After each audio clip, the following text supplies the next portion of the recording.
Have you ever had that moment where your boss hands you a warning letter, and instead of feeling scared, you feel relieved? That's exactly what happened to me. But I didn't just hand in my resignation. I walked away with something much more valuable. Stay with me, because what I'm about to share might just give you the courage to make your own bold move when you're being undervalued. Before I dive into how I turned a corporate warning into the best career move of my life, hit that subscribe button and notification bell. This channel is all about real workplace stories and strategies that can help you navigate your own career challenges. It was a Tuesday morning when everything changed. I remember it clearly, because I had just made myself a cup of coffee, Colombian, black, no sugar, the way I'd started every workday for the past 4 years at Hamilton and Brooks Consulting. The email from HR came through at 9:17 a.m. Please come to conference room C at 10:30 a.m. Bring your supervisor. No explanation, no context. But somehow, I knew exactly what this was about. For context, I had been working as a senior account manager at Hamilton and Brooks for almost 5 years. We specialized in providing marketing and business development solutions for small to medium-sized businesses across the East Coast. I had built up a portfolio of 23 clients, all of whom I had personal relationships with. Many of them had been with me since my first year at the company. 3 weeks before this ominous meeting, I had raised concerns during our quarterly planning session about our new pricing structure. The executive team had decided to increase our rates by 35% across the board, with no grandfathering for existing clients and very little added value to justify the increase. This is going to devastate our smaller clients, I had said during the meeting. Monarch Bakery just expanded to a second location. City Lights Bookstore is still recovering from the pandemic. They trust us as partners, not just service providers. The CFO, Richard, had looked at me like I was speaking a foreign language. That's not really your concern, is it? Your job is to manage the accounts, not set the prices. My immediate supervisor, Jennifer, had given me a warning look from across the table. But I couldn't stop myself. With all due respect, Richard, if we push this through, we're going to lose at least a third of my portfolio. These relationships are built on trust. This feels predatory. The room had gone silent. The CEO, Martin, cleared his throat and said we'd take all perspectives into consideration. But I could tell from his expression that my input had already been dismissed. The following week, the new pricing structure was announced.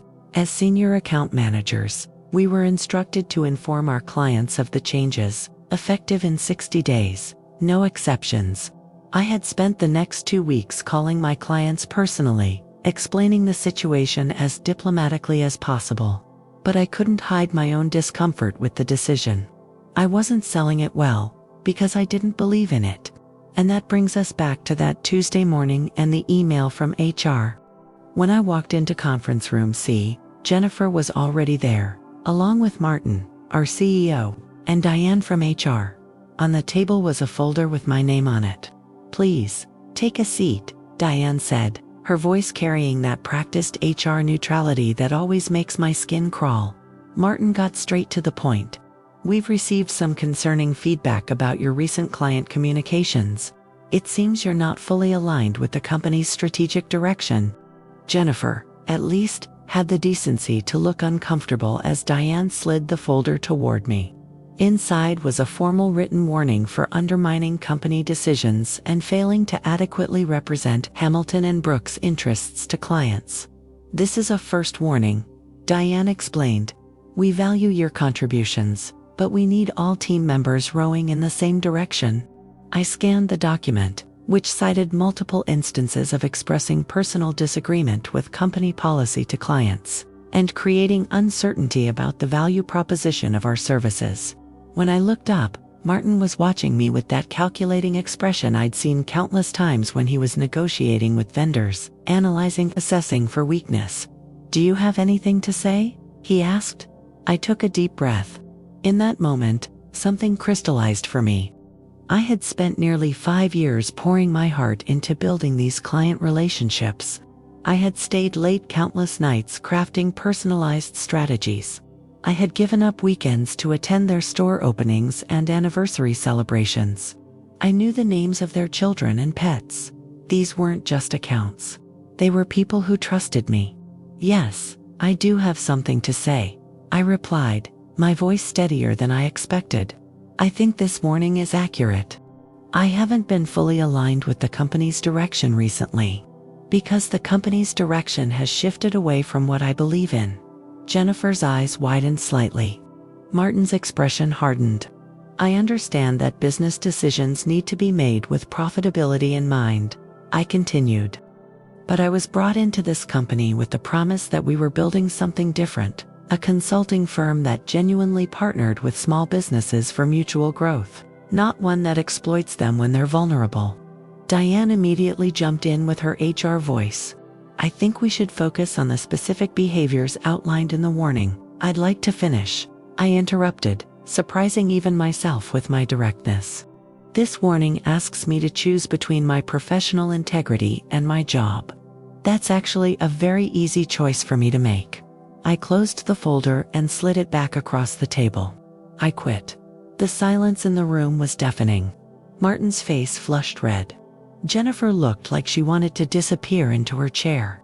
Diane was already mentally drafting the separation paperwork. You should know, Martin finally said, his voice tight with anger, that your employment agreement includes a non-compete and non-solicitation clause. Your clients belong to Hamilton and Brooks. I nodded. I'm well aware of my contract. I'll clear out my desk this afternoon, and that was it. I walked out of that conference room feeling like I had just jumped off a cliff, terrified, but also strangely exhilarated. By the end of the day, I had turned in my company laptop, card key, and phone. Jennifer avoided eye contact during the entire exit process. A few colleagues looked confused when they saw me packing up my desk, but word travels fast in an open office. My closest work friend, Tara, from the creative team, caught me at the elevator. What happened? She whispered. I finally drew a line, I told her.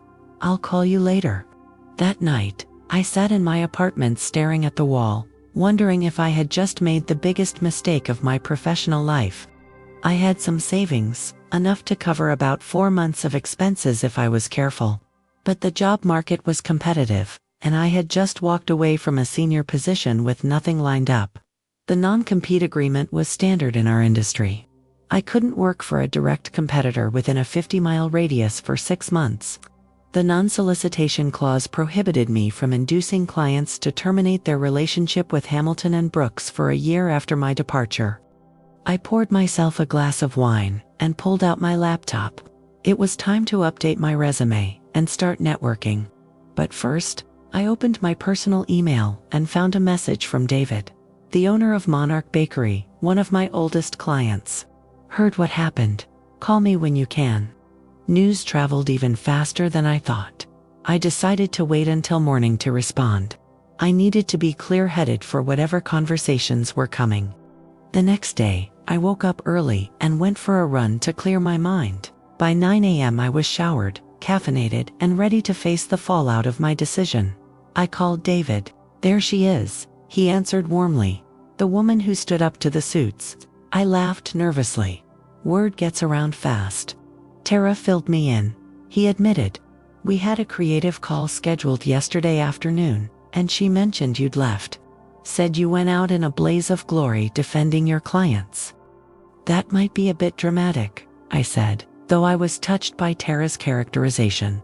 Listen, David continued, his tone turning serious. I got the call yesterday about the price increase. That new account manager they assigned, Brandon something, couldn't even answer basic questions about what additional value we'd be getting. Just kept repeating talking points about market adjustments and enhanced service offerings. I winced. Brandon was competent, but hadn't worked with small businesses before. I told him we'd have to review our options, David continued. But honestly, without you there, I don't see why we'd stay. You're the reason we signed with Hamilton and Brooks in the first place. David, I appreciate that, but I need to be careful here. My contract has some pretty strict non-solicitation clauses. I'm not asking you to solicit anything, he replied. I'm telling you that we're likely terminating our contract with Hamilton and Brooks during the opt-out window. What you do with that information is up to you. The opt-out window. Every client contract had a 30-day period at the end of each quarter where they could terminate without penalty. The next window was opening in just 2 weeks. What are you planning to do next? David asked. I'm not entirely sure yet, I admitted. Update my resume, start job hunting. Maybe take a couple of weeks to decompress first. Have you considered going independent? Consulting on your own? The thought had crossed my mind, but the non-compete made it complicated. My non-compete is pretty restrictive, I explained. I'm no lawyer, David said, but those things are about competing businesses, right? If clients choose to terminate their relationship with Hamilton and Brooks of their own accord, and then later decide to hire you independently, that's different. I wasn't so sure, but I promised David I'd think about it and talk to a lawyer. Over the next few days, I received similar calls from 8 more clients. The story was always the same. They'd been informed of the price increase, weren't happy with the explanation, and were considering terminating their contracts during the upcoming opt-out window.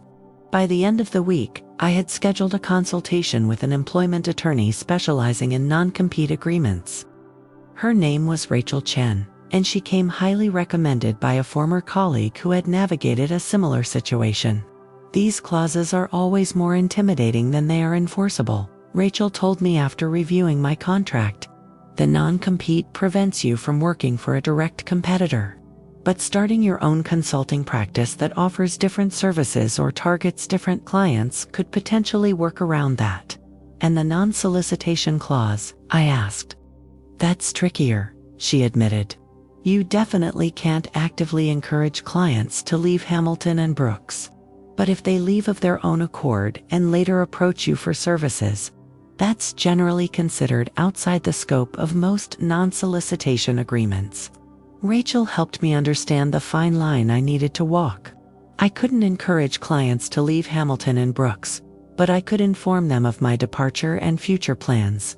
I couldn't actively recruit them during their contract period, but I could accept their business if they sought me out after independently terminating their relationship with my former employer. The key, Rachel emphasized, is documentation. If clients reach out to you, save those communications. If they terminate with Hamilton and Brooks, make sure it's clear that was their decision. And most importantly, make sure whatever services you offer are differentiated from what Hamilton and Brooks provides. Armed with this legal guidance, I made a bold decision. Instead of looking for another job, I would start my own consulting practice. But, unlike Hamilton and Brooks, I would focus exclusively on small businesses and startups, offering flexible pricing structures and truly customized strategies.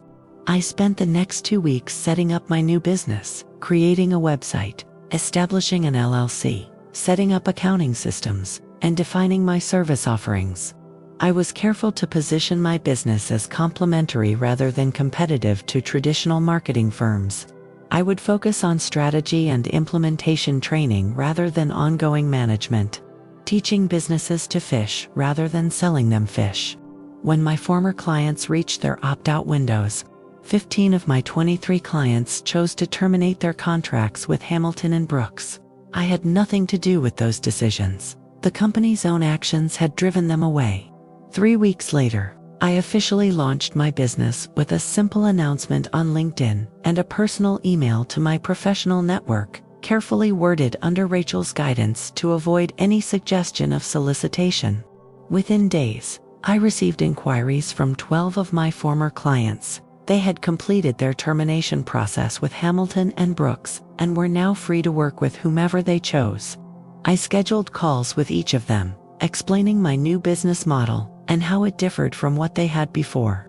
To my amazement, all 12 signed on as my first clients. My business was suddenly viable from day one. Instead of the struggle I had anticipated, I was having to consider how quickly I could scale.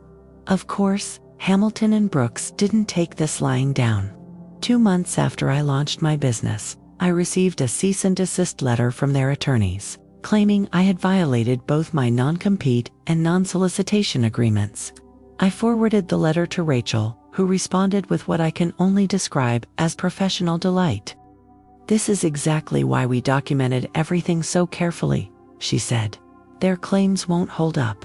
Rachel drafted a response demonstrating that my business model was fundamentally different from Hamilton and Brooks, satisfying the non-compete and providing documentation showing that clients had terminated their relationships independently before engaging my services addressing the non-solicitation concerns. We never heard from their attorneys again. 1 year later, my business has grown beyond anything I could have imagined. I now work with 37 clients, including all 15 who left Hamilton and Brooks, plus referrals they've sent my way. I've hired 4 employees, including Tara, who left Hamilton and Brooks 6 months after I did. The irony is that my new business model actually benefits from the pricing strategies of firms like Hamilton and Brooks. When they squeeze their clients for more revenue without adding value, they create an opening for businesses like mine that prioritize relationships and results over maximizing short-term profit. I ran into Jennifer at a networking event last month. There was an awkward moment of recognition before she approached me. "I heard your business is doing well," she said, her tone somewhere between congratulatory and accusatory. "It is," I acknowledged. "How are things at Hamilton and Brooks?" She glanced around before lowering her voice. "Not great. We've lost about 30% of our small business clients in the past year. Martin blames you, but the executive team knows it was that price hike." "And how are you doing?" I asked, genuinely curious. She smiled ruefully. "Updating my resume actually. The atmosphere has gotten intense." I handed her my card. "If you're serious about making a change, let's talk. I'm looking to expand our team." The warning that Hamilton and Brooks gave me turned out to be the push I needed to create something better, not just for myself, but for the clients who deserved more than to be treated like revenue streams. By giving them my resignation, I set myself free to build a business based on values I actually believe in. What I've learned through this experience is that sometimes, standing your ground isn't just about principle, it's good business. The relationships you build, the trust you establish, and the integrity you maintain are ultimately more valuable than any single job or paycheck. If you're facing a similar crossroads in your career, where you're being asked to compromise your values or integrity, remember that there might be a better path forward. It won't be easy, and it certainly comes with risks, but the alternative is sacrificing a piece of yourself every day you stay. That written warning that was meant to bring me into line became the document that set me free. And the clients they thought belonged to them, they were actually just people looking for someone who would truly have their best interests at heart. If you've enjoyed this story or found it helpful, please hit that subscribe button. I share new career insights and real-world experiences every week. And if you have your own story about standing up for your values at work, I'd love to hear about it in the comments. Thank you for listening, and remember, sometimes the best response to a warning is simply saying goodbye and taking the higher road. Your career, your integrity, and your peace of mind will thank you for it.